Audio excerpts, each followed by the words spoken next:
What's going on, party people?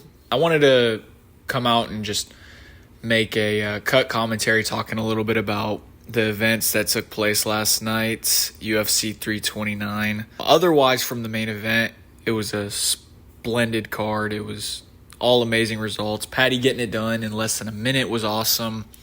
The Bobby Green comeback was really sweet. Like everybody else, though, most excited about the main event. I mean, that was so devastating to watch.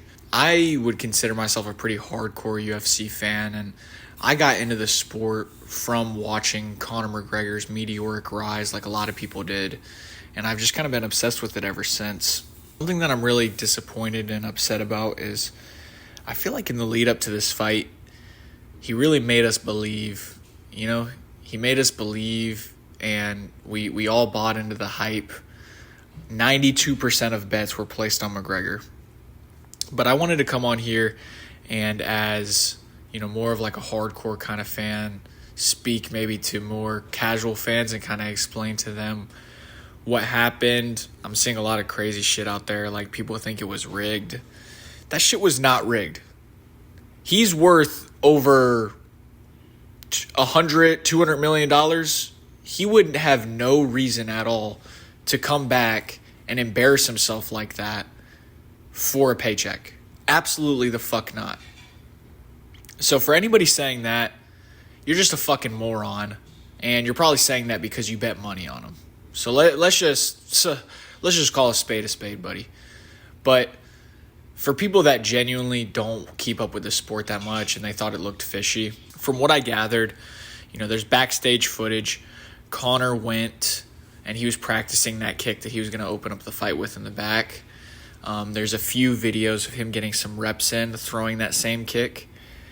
What I'd imagine happened is one of the last couple of repetitions, he probably tweaked his knee, didn't think much of it, and then he, made the walk. Everybody has seen the video of him taking his shoes off, and it was already probably a little bit torn. Then he gets in the cage and just tried to fully commit to the rep, and the knee fell apart. The reason why the knee probably fell apart is because at this point it's already known and proven that he did a steroid cycle after he broke his leg versus Dustin Poirier in their second fight. As a lot of you guys know, doing roids will build up the muscular system really well, but tendons, ligaments, joints will not keep up. And so other than saying it's rigged, I would more just say this should have never happened. I think it was one of those things where he was believing his own hype, drinking his own Kool-Aid, if you will. And, I'm devastated like everybody else. Watching that fight last night was a total gut punch.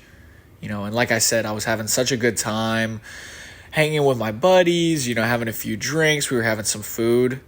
And, to end the night on such a big damper was a little disappointing. But in hindsight, the card overall was amazing. And we can kind of go down the card and talk a little bit about some other fights on there.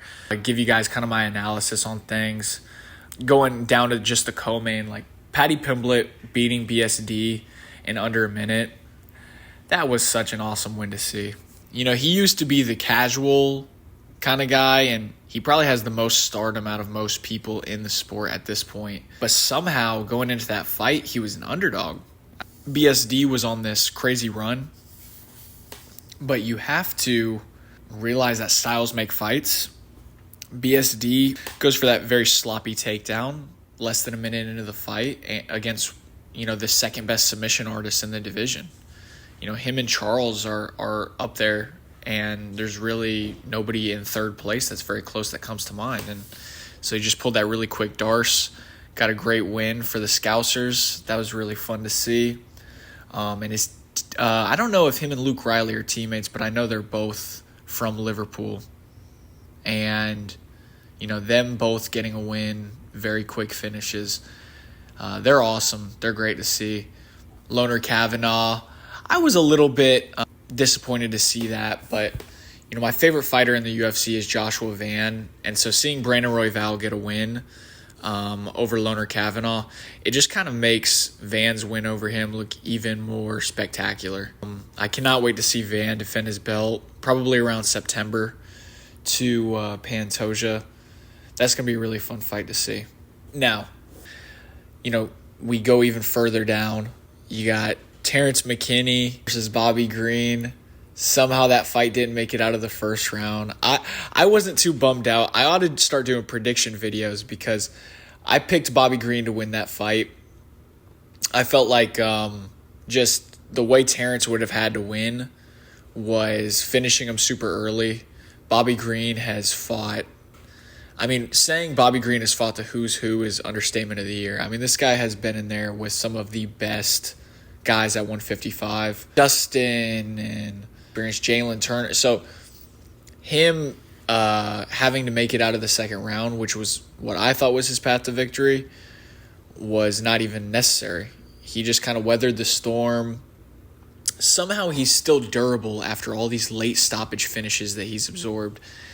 And he got it done. 4 minutes, 59 seconds. That was pretty sweet to see. And then, I won't get into every, small fight, but the last one I'll kind of talk about is Robert Whittaker. That fight was pretty fucking sweet, man. I'm personally a big Bobby Knuckles fan.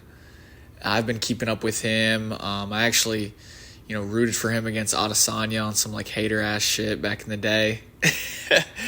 And I was really happy to see him go up a weight class and get a win. Even though, he used to be a 170-pound guy, and he was always kind of an undersized middleweight. So the idea of him going up to 205 was a little bit sketchy. But seeing how he bulked up and seeing how he fared against one of the taller guys in the division, Nikita Krylov, was pretty awesome. I will say this, skill-wise, Krylov is far from the best in the division, but now Whittaker's into the fray. And I think that's an exciting addition to the light heavyweight division. And we have a couple of guys coming up because I think RDR is also moving up, which makes sense because those weight cuts really drained him pretty bad. I'm a fan of him. I'd like to see him do good. His style is so goofy and silly. As far as future matchups go, for the fighters that are, coming off of wins, coming off of losses, I think it's pretty clear. Paddy versus Ilia Topuria is absolutely the fight to make. If you're Dana White, I don't know if you do that rematch for Conor and Max Holloway for the trilogy. I personally would say give Conor, if he really did sign a 2-fight deal and he plans on coming back, give Conor Chandler. Chandler's coming off of a pretty horrible losing streak. Conor's coming off of 2 career-ending injuries and a 5-year inactivity stint in between. So I think that could be a good, how they would do it. They'd headline a fucking fight night with that shit, even though that fight is not even a top 10, top 12 level fight. But that would be an amazing fight to make. Bobby Green, I saw, was going back and forth with Dan Hooker. I actually love that fight. I feel like Hooker is 100% the, easiest way into that, top 10 area right now. I don't rate him that highly. I haven't for quite a while. I feel like, fuck it, why not? I think I'd pick Dan Hooker to win that fight, but that's a really good look into the top level of the division. If not Dan Hooker, this guy deserves a reward. He's been fighting dangerous finishers that are way younger than him for, a majority of this run he's on, minus Jeremy Stevens and Jim Miller. But he's been looking actually really good. I think he deserves a step up. Beneil Dariush has been kind of the punching bag that you beat up to get a ranking spot. So I say fuck it. Give him Beneil. As far as Loner Kavanaugh, I think a loss against Royval, that's not too bad. I say give him somebody like an Urseg. I like that fight. I think that's a very winnable fight for Loner. Urseg is pretty chinny. or maybe Kyle Sakura, or potentially, I don't know how activities are going to line up. I feel like Royval versus Tyra is the next fight to make, though. Let Royval get an opportunity to get that back, I guess. I think that would be an interesting fight to see. And then as far as Bobby Knuckles, I want to see him fight. Oh gosh, I don't know. I mean, light heavyweight is so shallow, right? Maybe give him Jamal Hill. I think that would be a great fight. They both have the notoriety. Jamal Hill, previous champion. And Robert Whittaker definitely has the skills to back it up. But let's see him versus a true filled-out frame 205er that we know has power. I would love to watch that fight.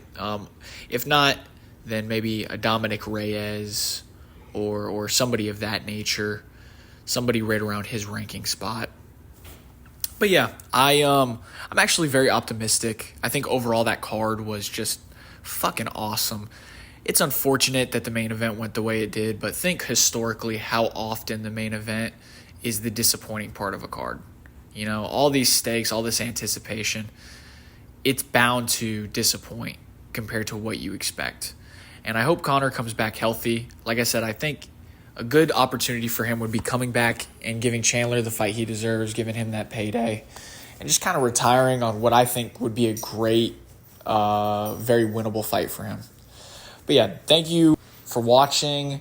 Comment if you have any other alternate ideas for a matchup. But I really think that those are good fights to make. And yeah, you guys take it easy.